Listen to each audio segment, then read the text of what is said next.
대표 그리고 경기대학교 상주과 진행해 주셔서 조동원입니다. 지금 모인 것이 시국선언인데 교수들이 모인 겁니다. 교국도 교수입니다. 따라서 교수가 교수를 훔친 겁니다. 학문과 양심의 자리를 짓밟은 교수를 동료 교수가 용서하지 않는 이 자리입니다. 교수들은 시민입니다. 따라서 시민으로서 이 정부에 대해서 저항하는 이런 자리입니다.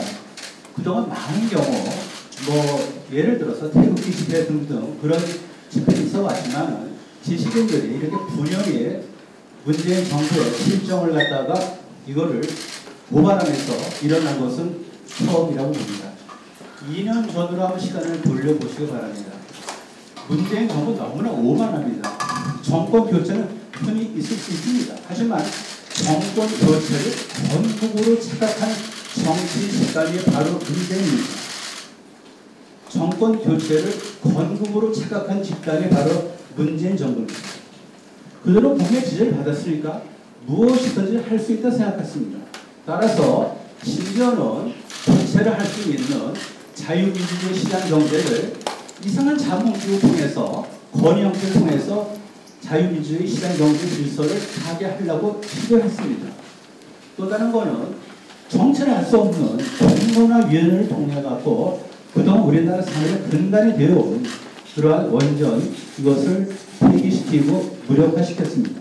뿐만 아니라 미래를 우리가 보고 살아야 되는데 과거하고 싸웠습니다. 따라서 반일 감정의 정치 자산화를 통해서 불필요한 그러한 불확실성을 던졌기 때문에 우리나라가 지금 가뜩이나 저성장 저물가 시대에 고통받고 있는 사람들에게 더 많은 미래를 가한 것이 문재인 정부입니다.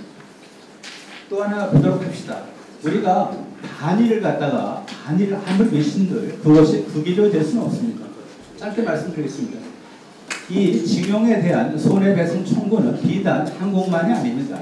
1941년에 태평양 전쟁에서 미군 병사들도 똑같은 희생에 되었습니다.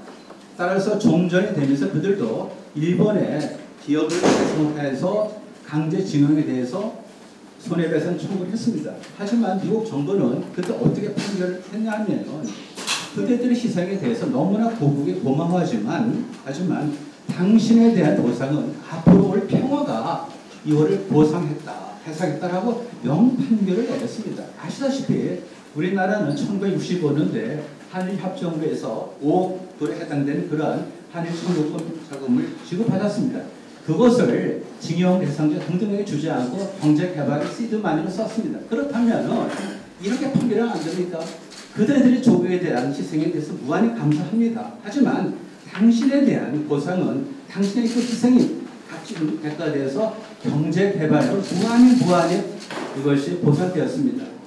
그렇게 하면서 우리가 국고로서 그거를 지급하면 안 됩니까? 그것이 바로 국민의 극일의 길입니다. 이거를 가지고 계속해서 반일 감정의 정치 사상을 피하고 나서 지소미아까지 타개하고 그 다음에 또 미안하지만은 조국이라는 변수를 갖다 이거를 살리기 위해서 국익까지 해치는 것이 문재인 정부의 지금 행태입니다. 따라서 정확하게 지금 문재인 정부 반환점입니다. 2년 5개월입니다. 따라서 이 반환점에서 문재인 정부의 어떤 우패를 찌르는 겁니다. 당신들이 뭘 했냐 봅니다. 보면. 따라서 우리는 이 지식인들은 조국에 대해서 지명을 철회하고 특검을 열어서 그를 조사할 것, 그 다음에 모든 파행에 대해서 다 사과하고 앞으로 국정을 좀 더 시장 경제에 대해서 자유민주주의에 대해서 신분감을 갖고 확신을 갖고 그런 식으로 국정을 펴줄 것을 엄숙히 촉구한다는 의미에서 오늘 이 자리를 마련했습니다. 감사합니다. 네, 감사합니다.